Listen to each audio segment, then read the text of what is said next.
Students. आज के lesson में हम लोग केमिकल चेंजेस के बारे में कुछ जानने वाले हैं। केमिकल चेंजेस बेसिकली इस तरह के चेंजेस को कहते हैं जहाँ पर कि कुछ नया सब्सटेंस फॉर्म होता है। लेकिन केमिकल चेंज हुआ कि नहीं हुआ ये हम कैसे पता लगाएंगे? तो हम लोग जो है इसी क्वेश्चन को एक्सप्लोर करेंगे डिफरेंट केमिकल रिएक्शंस को ऑब्जर्व करके और मेजर करके। और इसी प्रोसेस में हम लोग chemical equations, acid and bases, exothermic and endothermic reactions, अब इससे पहले कि हम इन चीज़ों को ऑब्जर्व करें, राइट, हम जान लेते हैं सबसे पहले कि इसमें की टर्म क्या यूज हुए हैं। तो रिएक्शन में जो मटेरियल्स पार्टिसिपेट करते हैं ये रिएक्टेंट कहलाते हैं। फॉर एग्जांपल यहाँ पर सोडियम और वाटर, इन दोनों को हम मिलाएंगे, इनके बीच में रिएक्शन हो सकता है, तो ये दोनों कहलाएंगे रिएक्टेंट। और इसकी वजह से जो कुछ भी प्रोड्यूस होगा that will be the product. Okay, वैसे यहाँ पर हम सोडियम और वाटर का रिएक्शन करवाने वाले हैं, राइट। तो केमिकल इक्वेशन क्या होगा? बेसिकली सोडियम जिसका सिंबल है Na और वाटर जिसका कि क्या हो गया मॉलिक्यूलर फार्मूला H2O। प्रोडक्ट क्या बना? Sodium hydroxide and H2, that's hydrogen. तो यहाँ पर कुछ नया फॉर्म हुआ ना, this is why it is a chemical equation, it is a chemical reaction, right. अब आगे जो हम ये चेक कर सकते हैं कि ये जो प्रोडक्ट है NaOH ये एसिड है या बेस है। बेसिकली से पीएच वैल्यू के आधार पर जो है इसको मापा जाता है। अगर किसी भी चीज़ की पीएच वैल्यू 7 से कम हुई तो वो एसिडिक कहलाएगा, और अगर पीएच वैल्यू 7 से ज़्यादा हुई तब जो है वो बेसिक कहलाएगा। इसके अलावा जो है कोई भी प्रोडक्ट जो है वो एसिडिक है या बेसिक है या न्यूट्रल है, इसके लिए हम इस फिनॉल रेड का भी यूज करते हैं। ये एक ये इंडिकेटर हुआ। जैसे कि अभी हमने जो है ये जो लिक्विड है सोडियम जो है इधर, सॉरी वाटर जो है, तो वाटर हमारा ये बिल्कुल न्यूट्रल है अभी, तो इसीलिए कलर में कोई चेंज नहीं हुआ। रिएक्शन के बाद हम देखते हैं कि अगर इस लिक्विड को हम वाटर में मिक्स, सॉरी इस वाटर को जो है रिएक्शन के बाद जो ये बनेगा हमारा सोडियम हाइड्रोक्साइड, उसको जब हम इस लिक्विड में डालेंगे, फिनॉल रेड में डालेंगे, तब हम देखेंगे इस कलर में क्या चेंज होता है, और उस बेसिस पर हम ये गेस करने की कोशिश करेंगे कि अब ये बेसिक है या फिर एसिडिक है। अब चलिए हम रिएक्शन को पहले शुरू करवाते हैं। मैंने यहाँ पर जो है गैस कलेक्शन लगाया है। पहले वाले केस में मैं नॉर्मल सेटअप के साथ करता हूँ इस रिएक्शन को। मैंने फिनॉल रेड भी डाल दिया है जो कि इंडिकेटर का काम करेगा, और मैंने थर्मोमीटर भी डाल दिया है यहाँ पर जो कि टेम्परेचर को मेजर करेगा।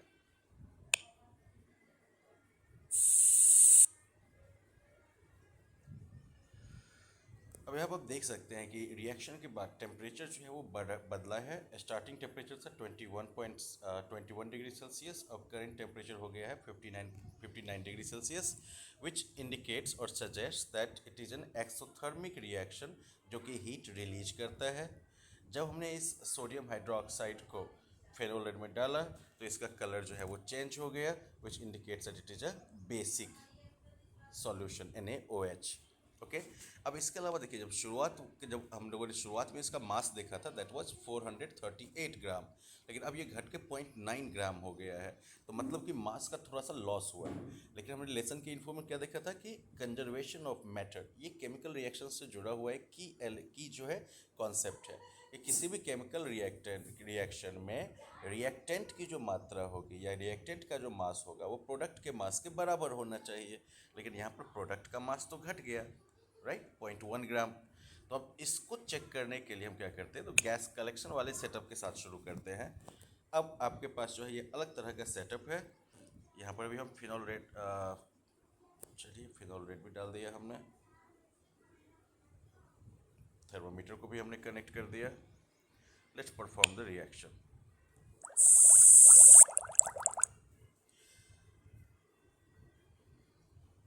आप देख सकते हैं कि इस पूरे रिएक्शन के दरमियान में मास जो है वो अनचेंज रहता है, राइट, 2452 ग्राम ये अनचेंज रह गया, which supports this idea of conservation of mass, कि किसी भी केमिकल रिएक्शन में मास जो है वो अनचेंज रहेगा, राइट। पिछली बार में क्या हुआ था कि बेसिकली कुछ गैस जो है वो रिलीज हो गया होगा, इस वजह से मास जो है वो 0.1 ग्राम घट गया था।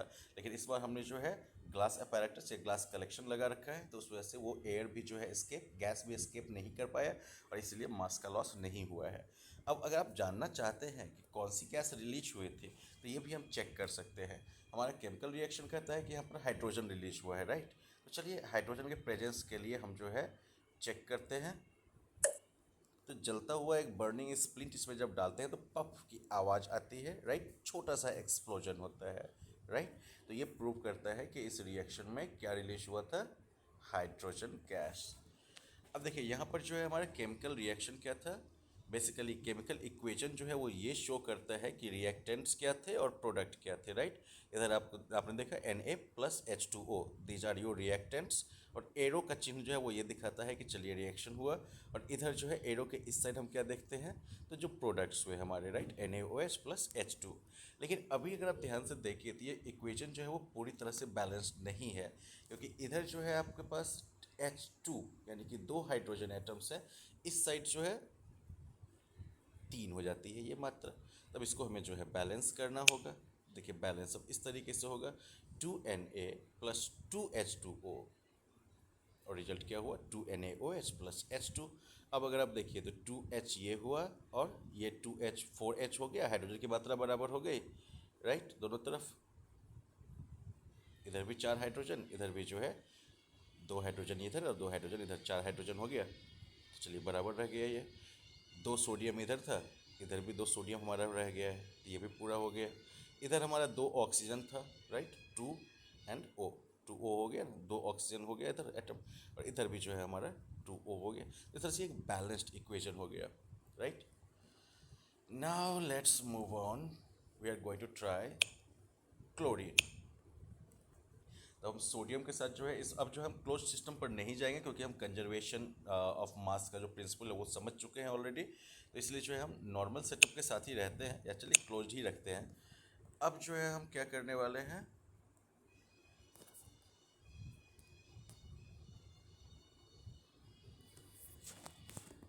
थर्मोमीटर को डाल देते हैं, जिससे हमें ये पता चलेगा कि ये एंडोथर्मिक है या फिर एक्सोथर्मिक है। रिएक्शन आपका क्या होगा यहाँ पर, तो सोडियम और क्लोरीन के बीच में रिएक्शन होगा, जिसमें प्रोड्यूस होगा सोडियम क्लोराइड, और इसमें कैटलिस्ट का काम करेगा वाटर। यानी कि वाटर जो है वो इस रिएक्शन को स्टार्ट करवाने में जो है रोल प्ले करेगा।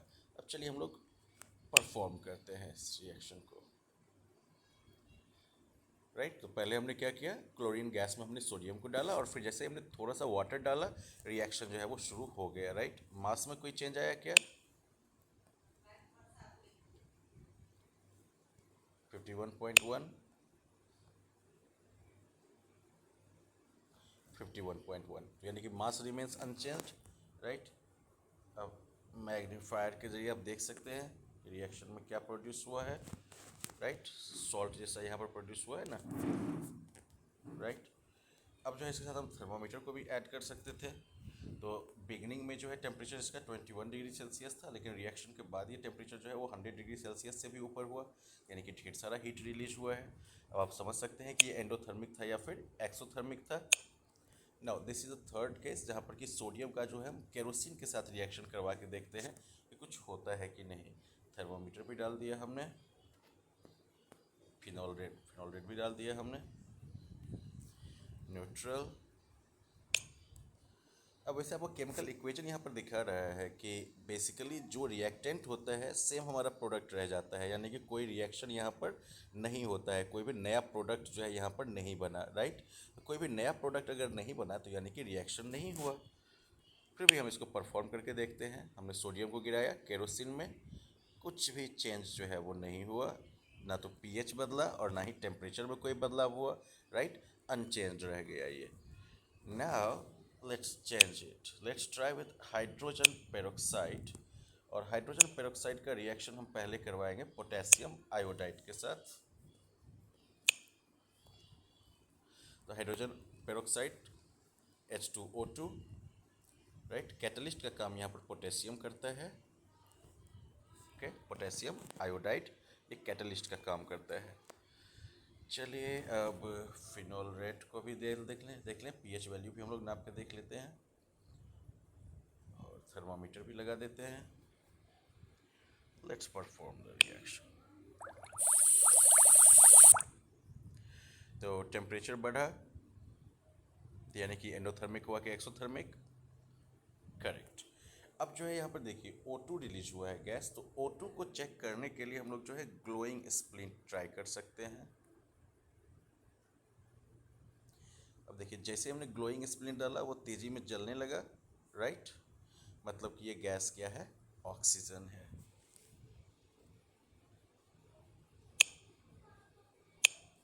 अब अगला रिएक्शन हम लोग देखते हैं। यहाँ पर हम लोग हाइड्रोजन पेरोक्साइड और उसका रिएक्शन करवाएंगे पोटेशियम आयोडाइड और डिश सोप के साथ।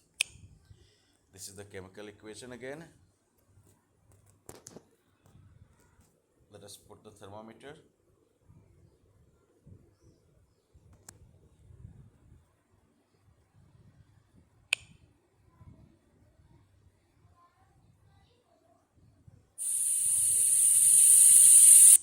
तो बेसिकली यहाँ पर भी जो है एक्सोथर्मिक रिएक्शन हुआ है, क्योंकि हीट जो है वो रिलीज हुआ है।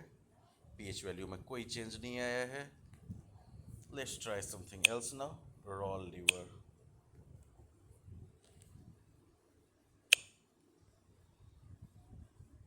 अगेन यहाँ पर जो है ये कैटलेज जो है कैटलिस्ट का काम करेगा। Let me add thermometer.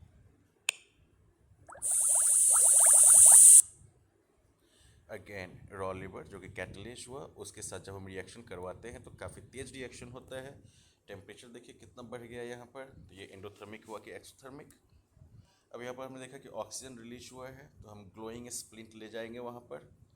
देखिए तेजी में ये जलने लगा, राइट, ग्लोइंग स्प्लिंट जो है वो जलने लगता है, which means that oxygen was released in this reaction. और एक्चुअली हाइड्रोजन पेरोक्साइड के इन रिएक्शंस के बाद जो है हम नेक्स्ट मूव करते हैं सिल्वर नाइट्रेट के पास। तो सिल्वर नाइट्रेट का पहला रिएक्शन हमारा होता है हाइड्रोक्लोरिक एसिड के साथ।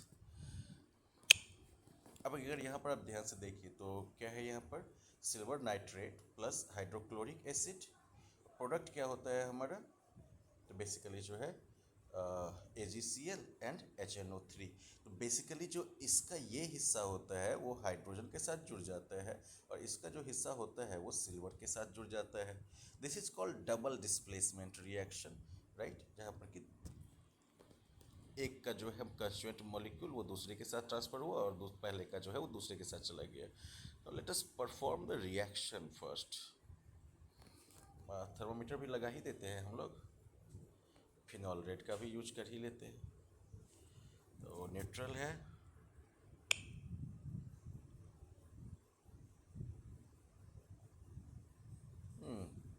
तो हम देख रहे हैं कि टेम्परेचर जो है वो तो बढ़ा है, यानी कि थोड़ा सा हीट रिलीज हुआ है, और साथ ही साथ जो है इस प्रोसेस में जो प्रोडक्ट है वो एसिडिक है, राइट। स्टार्ट जो पीएच था वो न्यूट्रल था,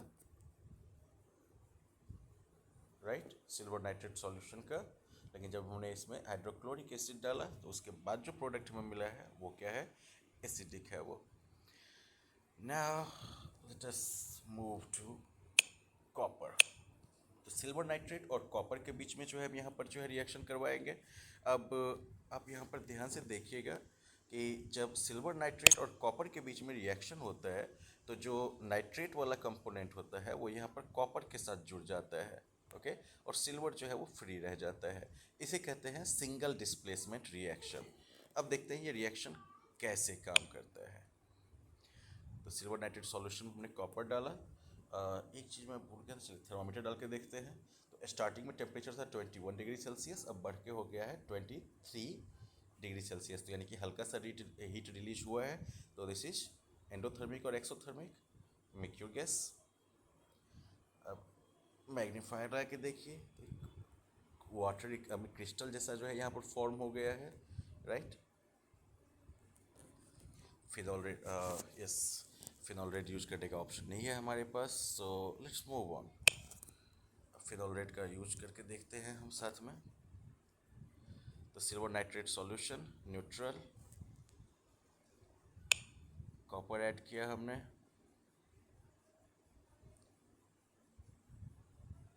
copper sulphate again neutral, so no change in pH value. अब कॉपर के बाद हम गोल्ड ट्राई करके देखते हैं। Gold is one of the least reactive metals, actually इसमें रिएक्शन होता नहीं है, और यही वजह है कि सिल्वर सॉरी या AgNO3 और Au के बीच में जब गोल्ड का सिंबल हो गया Au, तो दोनों के बीच में जब दोनों रिएक्टेंट्स जब मिलते हैं तो यहाँ पर कोई रिएक्शन नहीं होता, और इसलिए प्रोडक्ट भी जो है वो एज इट इज़ रह जाता है। आप थर्मोमीटर भी डाल के देख लीजिए, फिनोल रेड भी रख के देख लीजिए, मैग्नीफायर बाद में लेके जाएंगे।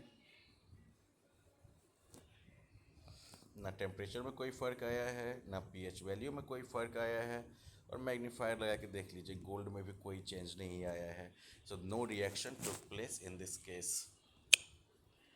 अब कैल्शियम क्लोराइड, पहला रिएक्शन इसका वाटर के साथ। अब आपको बताना है ये किस तरह का रिएक्शन है। टेम्परेचर का चेंज देख लीजिए, इस बेसिस पर आपको बताना है ये एंडोथर्मिक है या एक्सोथर्मिक है। ओके, और साथ ही आपको बताना है कि यहाँ पर जो है डिस्प्लेसमेंट हुआ है या फिर नहीं हुआ है। Next is calcium chloride and sodium bicarbonate, chemical equation.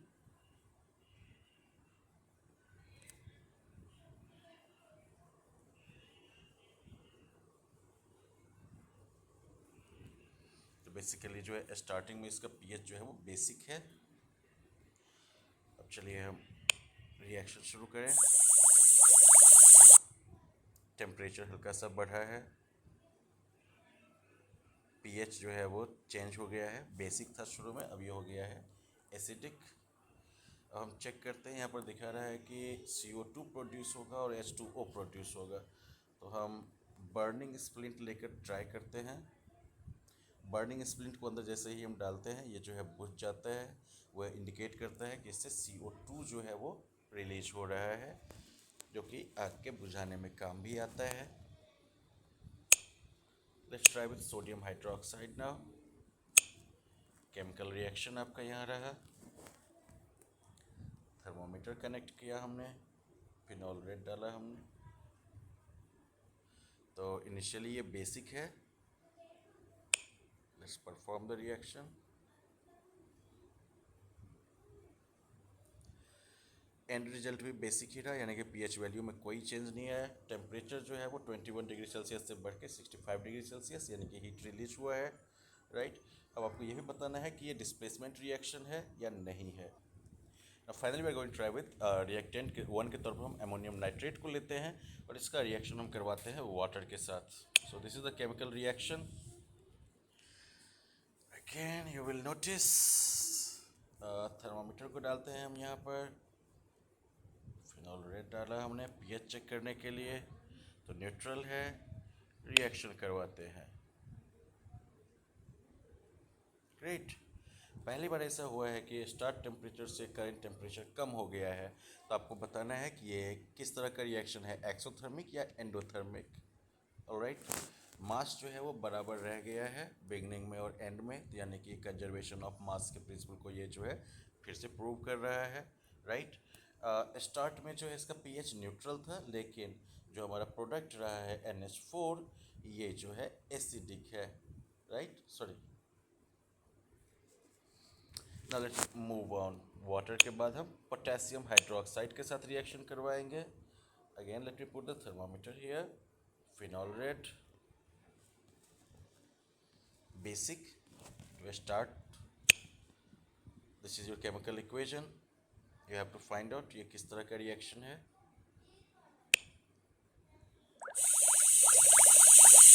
Reaction के बाद टेम्परेचर जो है वो बढ़ा है, जो बेसिक था पहले पीएच वो अब न्यूट्रल हो गया है। हम चेक करते हैं बर्निंग स्प्लिंट के साथ। बर्निंग स्प्लिंट जो है वो बुझ जाता है, यानी कि ऑक्सीजन ऑफ कोर्स प्रेजेंट नहीं है, right. Let's move on to the next one, zinc and sodium chloride.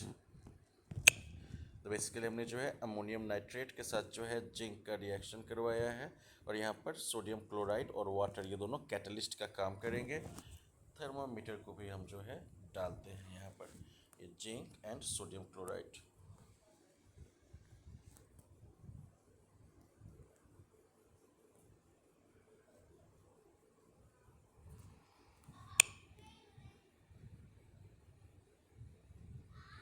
तो हमने अमोनियम नाइट्रेट को जिंक और सोडियम क्लोराइड के साथ मिक्स किया, हल्का सा वाटर डाला, जबरदस्त, राइट।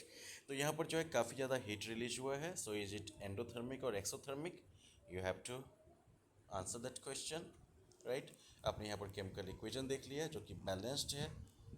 अनबैलेंस्ड फॉर्म हम आपको दिखाते हैं। This is the unbalanced, this is the balanced one. Alright, इस तरह से बच्चों हम लोगों ने डिफरेंट एक्सपेरिमेंट्स के जरिए ये देखा कि केमिकल रिएक्शन कैसे होता है, राइट। किस तरह से केमिकल रिएक्शन से जो प्रोडक्ट्स तैयार होते हैं वो न्यूट्रल हो सकते हैं, बेसिक हो सकते हैं या फिर एसिडिक हो सकते हैं, वो हीट रिलीज कर सकते हैं या फिर हीट एब्जॉर्ब कर सकते हैं।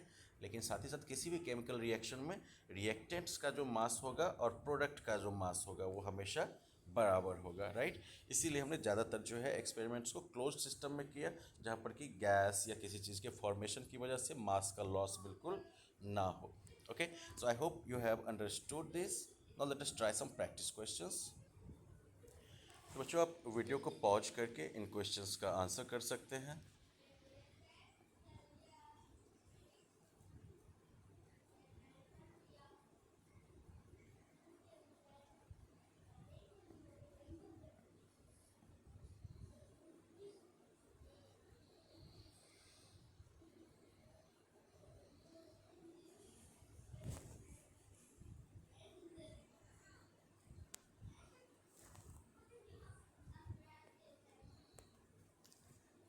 अब अपने आंसर को कंपेयर कर सकते हैं और साथ ही एक्सप्लेनेशन को पढ़ सकते हैं।